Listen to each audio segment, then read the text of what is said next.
Where is GameStop today? Like, where did this whole thing end up?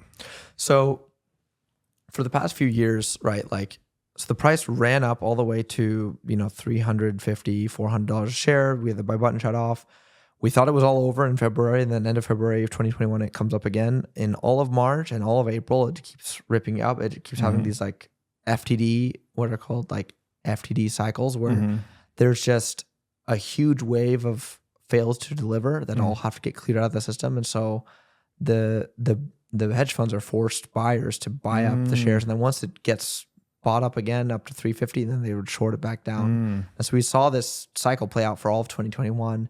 And then in June of 2021, GameStop itself raised about $1 billion in cash by selling shares on the open market. So they sold, I don't remember how many shares, but they raised like $1.1 billion of capital. And then we're able to use that, obviously, to invest in their own company, start to turn things around. And over the past 3 years, the price has been steadily trending lower. So it's gone from, they've also done a stock split, which makes the numbers kind of confusing. But they've essentially gone from what are in modern terms like $80 or $90 a share, and they were slowly bled out all the way back down to 10.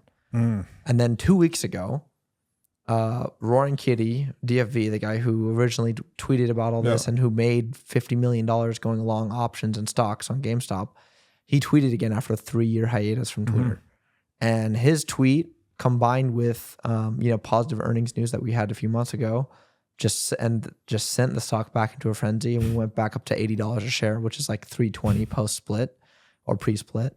And so we basically went back to January 2021 levels, and then all the news we saw, the financial media march out and say the same thing: the shorts have all covered. Everything's fine. You are all stupid. This isn't investing. This should be shut down. Jay Clayton, the former SEC chair under Trump, was saying that this should not be considered investing and should not be legal. Like, people shouldn't be able to buy and speculate in GameStop shares.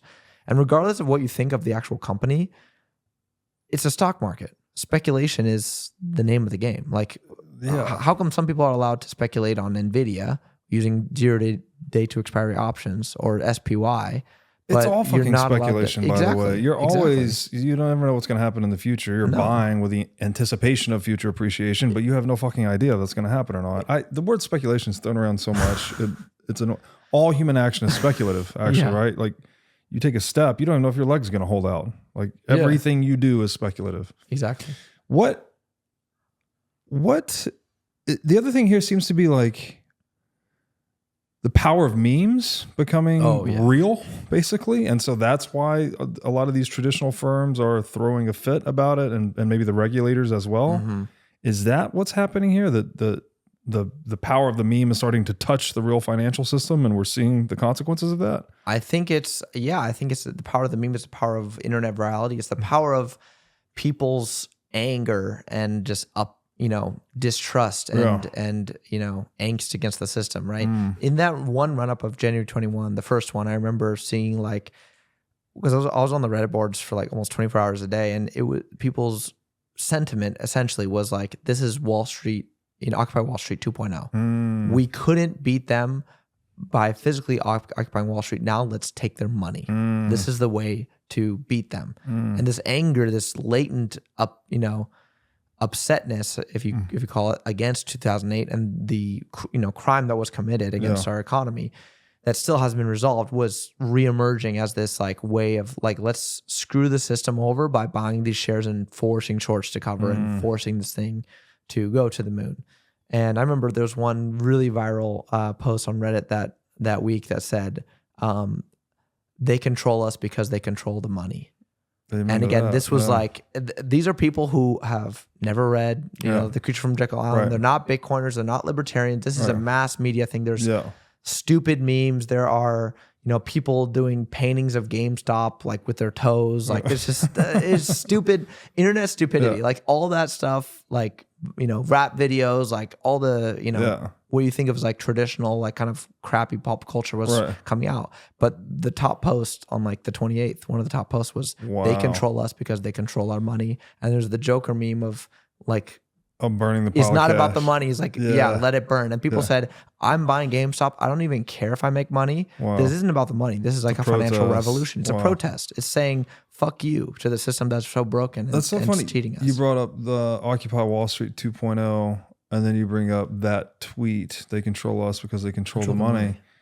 Because I had heard, I forget who told me this, but they said the original organizers of Occupy Wall Street, after, a year later or something after Occupy Wall Street, one of them said, we shouldn't have occupied Wall Street. We should have occupied the Fed.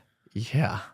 So it's like people seem to like go down this rabbit hole one way or another, and then you land at, it's the fucking money. Of course, it's corrupt to the core. The only way to fix this is to rip out the root, which is the central bank itself. So hopefully all of these events are stoking an actual financial revolution that I'm sure you would agree with this, right? The only actual way to express that thesis in the end is to just buy Bitcoin, take purchasing power out of the system, and then the system is starved to death, basically. Yeah. This is the revolt of the plebeians, right? Like there was in Rome, in ancient Rome, whenever the people were upset with what the ruling powers were doing, the plebeians, which are the working people, would literally just leave. Yeah. So there'd be a revolt where instead of committing violence, instead of like trying to fight and kill the guards who protect the wealthy, they would just leave. And then the rich people would be like, whoa. Right. Like, oh, my garden needs tending, my cook, my laundry, what's going on? Yeah. And then they say, okay, well, we need these concessions before we come back. And the rich would be forced to comply. And I think that's the same thing that's happening with Bitcoin, right? Like people are revolting from the system by removing their purchasing power, which eventually kills the traditional system, because the system only works as long as people have faith in it and work in it and remain within the bounds of it. And so GameStop is kind of like I use it as like a metaphor of like an outpouring of that anger, and it's just misdirected. And they're right that, the stock is shorted more than exists. This thing can and probably will squeeze again, but the real escape, because again, they'll never let it squeeze to the point where it actually, in my opinion, where it actually destroys the entire system. That's going to be too much for them to allow. Right. But so the real escape is Bitcoin, and that's what I've been trying to like communicate with a lot of the followers that I have on Twitter and Reddit and elsewhere, is telling them like, look, like you're right, the settlement system's broken, the enforcement system is broken. They're never gonna like fully acquiesce and follow the law. So tell them to screw them and screw their law. Like go outside of the system to something they can't manipulate, can't control.